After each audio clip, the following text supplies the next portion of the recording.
તો વડોદરામાં શહેર સ્થાનિક સ્વરાજ્યની ચૂંટણીને લઈને અત્યારે હાલ પડઘમ વાગી ચૂક્યા છે। રાજકીય માહોલ ગરમાયો છે ત્યારે વોર્ડ નંબર 12 માં ભાજપના ઉમેદવાર દ્વારા યોજાયેલી ફેરણી દરમિયાન જનતાને ભારે ઉત્સાહ જોવા મળ્યો હતો।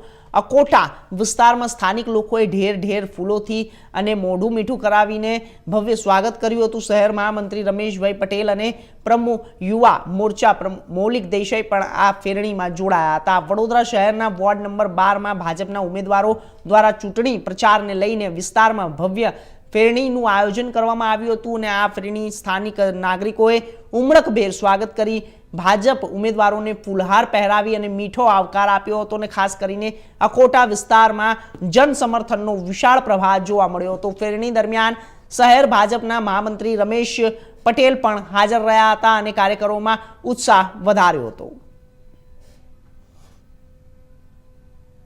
આજે વોર્ડ 12 માં આવેલ માધવનગર ગાર્ડનથી લઈને ગિયા પાર્ક સોસાયટી, ઝવેરધન સોસાયટી, કૃષ્ણાકાંતિ સોસાયટી બધા વિસ્તારમાં અમે અત્યારે લોકસંપર્ક કરી રહ્યા છે।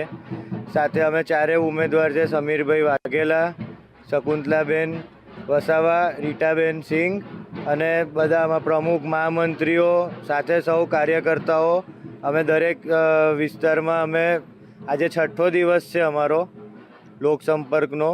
જે આપ ખુદ બી જોઈ રહ્યા છો કે લોકોના આશીર્વાદ અમને મળી રહ્યા છે, કેમ કે અમે હર વખત હંમેશા એમના જોડે ઊભા રહીને દરેક કામ કર્યા। અત્યારે આપ ગિયા સોસાયટીમાં છો, થોડા ટાઈમ પહેલાં જ અમે અહીંયા રોડ નવા બનાવ્યા ધારાસભ્યની ગ્રાન્ટમાંથી અને પેવર બ્લોકના કામ કર્યા છે। એટલે હંમેશા અમે જનતાની વચ્ચે જ રહે છે એવી એક જ પાર્ટી છે જે ભારતીય જનતા પાર્ટી છે।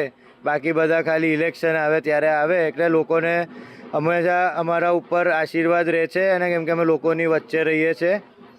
ભારત માતા કી જય। ચારે ચાર પેનલ સાથે આ વિસ્તાર આપ સૌ જાણો છો કે ભારતીય જનતા પાર્ટી એ વિકાસ વિરાસતને વરેલી પાર્ટી છે અને ભારતીય જનતા પાર્ટી માટે ચૂંટણી એક પ્રસંગ છે અને પ્રસંગની રીતે સૌ ઉમળકાભેર સમાજની વચ્ચે ઓલ ટાઈમ રહેતા જ હોય છે અને આજે સમાજની વચ્ચે જઈને ફરી એકવાર ભારતીય જનતા પાર્ટીના સહયોગ માટે સૌ વિશાળ સંખ્યામાં અમારા ચારે ચાર ઉમેદવાર સાથે નિરંતર ફેરણીના સ્વરૂપે ઘર સંપર્ક થઈ રહ્યો છે। આપ સૌ જાણો છો કે આ વિસ્તાર અને અમાય વડોદરાના ઘણા બધા વિસ્તારો અને કોંગ્રેસ પાસે એવો કોઈ પ્રશ્ન નથી, કોંગ્રેસ પાસે એવો કોઈ વિષય નથી કે જે સમાજની વચ્ચે લઈને જઈ શકે। આપણે જોયું ગઈકાલે જે મહિલા આરક્ષણ બિલનો પણ કોંગ્રેસે વોકઆઉટ કરીને વિરોધ કર્યો છે। આપણે થોડાક દિવસ પહેલાં ગુજરાત સરકાર પણ અસાન ધારો મજબૂત બનાવવા માટે જે પ્રમાણે બિલ મૂક્યું હતું એ બિલનો વિરોધ કરીને પણ કોંગ્રેસ એ સમજી નહીં શકતી કે એની જોડે જીતવાના તો મુદ્દા છે નહીં, કામના તો વિષયો નથી, પણ એને વિરોધ કરવા માટેના પણ મુદ્દા નથી, એ પ્રસ્થાપિત થાય છે। આ વોર્ડ પણ ક્યાંકના ક્યાંક અસાન ધારાથી